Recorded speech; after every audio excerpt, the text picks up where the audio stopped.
오늘 큐티하셨어요? 우리 함께 큐티합시다. 말씀을 함께 봅니다. 큐티한 남자. 예레미야 24장 1절에서 10절. 주님께서 나에게 이런 것을 보여주셨다. 내가 보니 주님의 성전 앞에 무화과 광주리 2개가 놓여 있었다. 이것은 바벨로니아 왕 느부갓네살이 여호와김의 아들 유다 왕 여고냐와 유다의 고관들을 비롯하여 기술자들과 대장장이들을 함께 예루살렘에서 포로로 사로잡아 바빌로니아로 데려간 뒤에 있었던 일이다. 그런데 한 광주리에는 만물 무화과처럼 아주 좋은 무화과가 담겨 있었고, 다른 한 광주리에는 너무 나빠서 먹을 수도 없는 아주 나쁜 무화과가 담겨 있었다. 그때 주님께서 나에게 물으셨다. 예레미야야, 내가 무엇을 보느냐? 내가 대답하였다. 무화과입니다. 좋은 무화과는 아주 좋고 나쁜 무화과는 아주 나빠서 먹을 수가 없습니다. 그러자 주님께서 나에게 이렇게 일러주셨다. 나 주 이스라엘의 하나님이 말한다. 내가 이곳에서 바벨로니아 사람의 땅으로 내쫓은 유다의 포로들을 이 좋은 무화과처럼 잘 돌보아 주겠다. 내가 그들을 지켜보면서 잘 되게 하고 다시 이 땅으로 데려오겠다. 내가 그들을 세우고 헐지 않겠으며 내가 그들을 심고 뽑지 않겠다. 이제는 내가 그들에게 나를 그들의 주로 알아볼 수 있는 마음을 주겠다. 그러면 그들이 온전한 마음으로 나에게 돌아와서 나의 백성이 되고 나는 그들의 하나님이 될 것이다. 그러나 유다 왕 시드기야와 그의 대신들을 비롯하여 예루살렘의 남은 사람들과 이 땅의 남은 사람들과 먹을 수가 없는 나쁜 무화과처럼 만들어 버리겠다. 나 주가 분명히 말한다. 내가 그들을 세계 만국으로 흩어 놓아 혐오의 대상이 되게 하겠다. 그러면 내가 쫓아보낸 그 모든 곳에서 그들이 수치와 조롱을 당하고 비웃음과 저주를 받게 될 것이다. 그리고 내가 그들과 그들의 조상에게 준 땅에서 그들이 멸절될 때까지 나는 계속 그들에게 전쟁과 기근과 연병을 보내겠다. 아멘. 예배 오신 여러분을 환영하고 오늘 주의 말씀이 여러분에게 큰 위로와 은총과 소망이 되기를 원합니다. 기독교의 신앙의 가장 큰 핵심은 소망입니다. 지금 어떠한 일이 일어난다 할지라도 우리가 장차 들어갈 하나님의 땅, 천국을 바라보는 소망을 가지고 오늘을 견디고 오늘을 기쁨으로 감사함으로 보내는 것이 기독교 신앙의 핵심입니다. 오늘 말씀을 통해서 또 기도하는 자리를 통해서 여러분에게 소망이 회복되기를 간절히 바라고 또 바랍니다. 본문은 시간이 지나서 예레미야의 예언의 일부가 현실로 일어난 때의 일을 다루고 있습니다. 유다 왕 여호와김의 아들 여고냐와 몇몇 사람들은 바벨론의 느부갓네살 왕에 의해서 바벨론의 포로가 되어서 끌려갔습니다. 물론 예루살렘에 남은 자들도 있었고 바벨론의 그 침공에 대비하여서 이집트로 도망을 간 자들도 있었습니다. 이런 경우 사람들은 어떻게 평가하면 끌려간 자들은 하나님의 사랑과 보호하심을 받지 못한 저주받은 자다, 심판받은 자다라고 말할 수 있고, 남은 자들은 하나님의 사랑과 보호하심, 은총을 받은 자로 인식하게 됩니다. 남유다보다 먼저 멸망한 북이스라엘의 모습을 보면 이방인들이 점령하여 주둔했다는 이유로 사마리아와 갈릴리는 더러워진 도시로 규정하고 그 안의 사람들과 상종하지 않는 유다의 모습을 생각해 보면 그곳에서 선한 것이 나올 수 없다라고 말하는 그 유다의 성향을 보면 끌려간 자들에 대해서 어떻게 평가할지를 우리는 알 수 있지요. 이방으로 끌려간 자들은 이방인과 연합되어서 거룩하지 못한 존재로 인식되고 무시되고 거절당할 것이 확신합니다. 아주 확실하죠. 마치 우리나라가 몽골에 패배를 해서 그 여성들을 많이 포로로 보냈잖아요. 그리고 돌아온 그 여성들, 몽골에서 왔다 돌아온 여성들에 대해서 우리나라 사람들이 어떻게 했는지를 우리가 알고 있습니다. 환양년이라는 말이 거기서 나왔는데요. 그들의 의지로 간 것이 아니잖아요. 나라를 위해서 어쩔 수 없이 정말 연약한 나라의 서름을 가지고 몽골로 갔을 뿐인데 갔다 돌아온 자들을 환양년이라 말하며 핍박하고 양반가에서는 죽이기까지 했다고 하더라고요. 그런 서양이 유대에도 남아 있었습니다. 그래서 먼저 점령된 북이스라엘 지역들을 나쁜 아주 이방에 섞여버린 혼혈로 보면서 무시하고 멸시했던 일이 있거든요. 하지만 오늘 하나님은 예레미야에게 통상적으로 그들과 우리의 상식과 완전히 다른 말씀을 선포하고 있음을 우리는 알 수 있습니다. 하나님은 예레미야에게 극히 좋은 무화과와 나빠서 먹을 수 없는 무화과를 보여주십니다. 그리고 하나님은 이렇게 대답을 하죠. 포로들이 극히 좋은 무화과이고 그들을 보호하고 있다가 예루살렘으로 인도하여 다시 심어주겠다.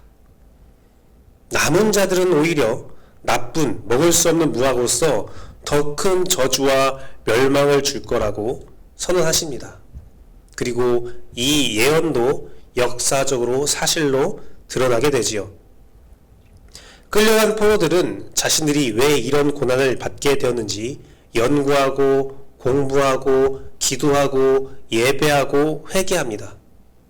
그래서 그들은 먼 땅에서 회당을 만들어서 성전의 위엄을 율법에 온전히 전가시켜서 율법을 철저히 지키고 연구하고 하나님께 진심으로 회개하는 모습을 보입니다. 그런 모습이 뭐냐면 우리가 알고 있는 다니엘서, 느헤미야서, 에스라, 에스더의 기록입니다. 이방 땅에서 목숨을 걸고 신앙을 지켜나가고 율법을 지켜나가며 이방에서 승리하는 역사가 바로 우리가 잘 알고 있는 다니엘, 느헤미야, 에스라, 에스더, 오늘 예레미야를 통해서 선포된 좋은 무화과가 바로 그들입니다. 그들은 끝내 이방 땅에서 승리하고 회복되어서 예루살렘으로 돌아옵니다. 그들이 예루살렘으로 돌아왔을 때에 그들이 본 예루살렘의 모습은 너무나 실망스러운 모습이었죠. 느헤미야가 바라본 예루살렘의 모습, 에스라가 바라본 예루살렘의 모습은 엉망진창이었습니다. 율법을 철저히 지켰던 그들은 제사장의 그룹을 인정할 수밖에 없었지만 제사장의 그룹의 타락은 너무나 큰 충격이었습니다. 심지어는요, 역사가의 기록에 의하면 제사장들이 할례를 부끄러워했대요. 제사장들이 할례를 받지 않았대요.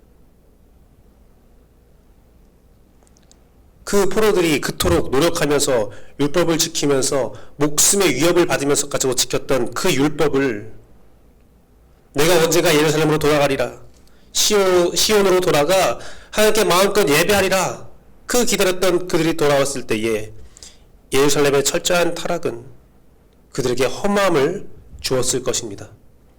그래서 포로에서 돌아온 자들이 그들이 이방 땅에서 했던 모습과 똑같은 모습으로 회당을 만들어서 회당을 이스라엘 전역에 만들고 그들이 지켜왔던 생활 방식과 율법을 전파하며 이스라엘의 회복을 선언합니다. 그들은 율법과 회당을 성경과 같은 권위를 가지게 하였습니다. 그들이 누구냐면 바로 바리새인입니다. 성경에 보면 바리새인과 사두개인이 나오는데 부활을 믿지 않는 사두개 제사장이라는 후회라는 이름을 가진 사두개인은 그 제사장 그룹이고 철저히 타락하여 정치 세력과 결탁한 제사장 무리이고 바리새인들은 포로기 때에 그의 순수한 신앙을 지켰던 자들입니다.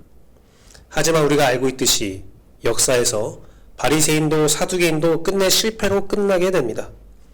하지만 그들의 형성의 모습을 보면 또한 오늘 말씀을 통해서 하나님의 선포된 말씀을 통해 보면 우리에게 큰 교훈을 주고 있는 것이 있는데 무엇이냐면 고난이 성도를 만들었다는 것입니다. 하나님께서 고난을 허락하신 이유가 여기에 있지요. 고난이 잘 사용되는 경우에는 신앙 성장의 영양분이 되어지고 귀한, 좋은 무화과를 맺게 되는 은혜가 있습니다. 고난 속에서 다니엘과 느헤미야와 에스라와 에스더, 모르드게가 나온 것입니다. 하지만 모든 고난이 그들을 배출할 수 있는 것은 아닙니다. 고난을 통하여 하나님의 뜻을, 하나님의 말씀을 잘 듣는 자만이 그 고난이 아름다운 열매로 맺어지는 것입니다. 여러분, 하나님이요, 예루살렘에 바벨론에게 유린당한 때 그 바로 예레미야에게 이 환상을 보여주지는 않았어요. 그 전에도 이 환상을 보여주지 않았어요. 왜 그러냐면 예루살렘이 고통받고 바벨론에게 포위가 된 상태에서는 어떤 말을 해도 받아들이기 힘들거든요. 시간이 지나고 이 환상이 받아들여지는 하나님의 때에 이르러서 하나님은 비로소 예레미야에게 환상을 보여주고 이 고난을 준 이유, 새 소망과 새 경고를 주십니다. 고난이 이해되는 데는 시간이 필요합니다. 회개의 기간이 필요하고 하나님께 묻는 시간이 필요합니다. 그 모든 시간이 지났을 때에 하나님께서 이 고난에 대한 의미를 우리에게 가르쳐 줄 때가 있습니다. 예레미야에게 보여준 이 환상, 무화과 나무 열매, 무화과 나무는 제가 저번에 말씀드렸듯이 율법 교육을 상징하기 때문에 율법 교육을 통한 각자가 어떤 열매를 맺느냐를 보여준 것이죠. 이를 통해 포로로 간 자들을 위로하고 남은 자들에게는 경각심을 불러일으키는 귀한 말씀입니다. 이 말씀이 받아들여질 때가 돼서야 비로소 이 말씀이 선포되고 예레미야는 이 말씀을 통하여 새 소망과 새 경고를 전파할 수 있었다는 것입니다. 말씀을 맺도록 하겠습니다. 성도 여러분, 오늘 여러분 삶에 고난이 있을 수 있습니다. 이 가운데 하나님의 뜻을 잘 분별하는 성장의 도구로 고난을 사용하는 여러분 되기를 소망합니다. 물론 당장에 되지 않습니다. 당장에 이해가 되지 않습니다.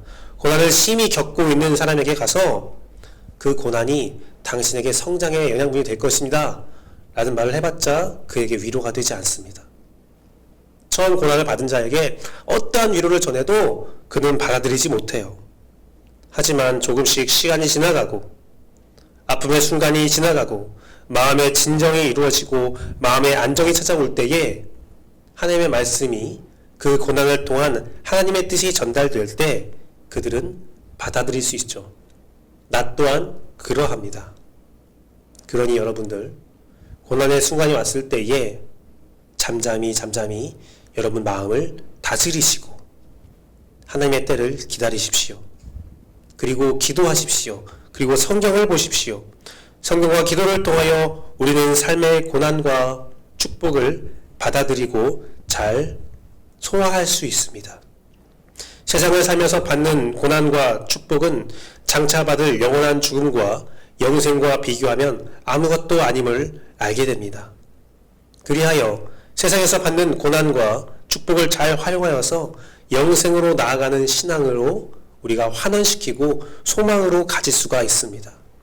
그렇게 여러분들은 무르익어가면서 하나님 앞에 먹음직한 무화과 열매를 맺을 수가 있습니다. 오늘 여러분에게 위로가 필요합니까?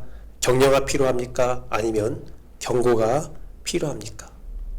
어떤 모양을 가졌던 하나님의 말씀이 여러분의 삶에 참된 위로가 되고 참된 복이 되기를 간절히 바라고 기도합니다. 함께 기도하겠습니다.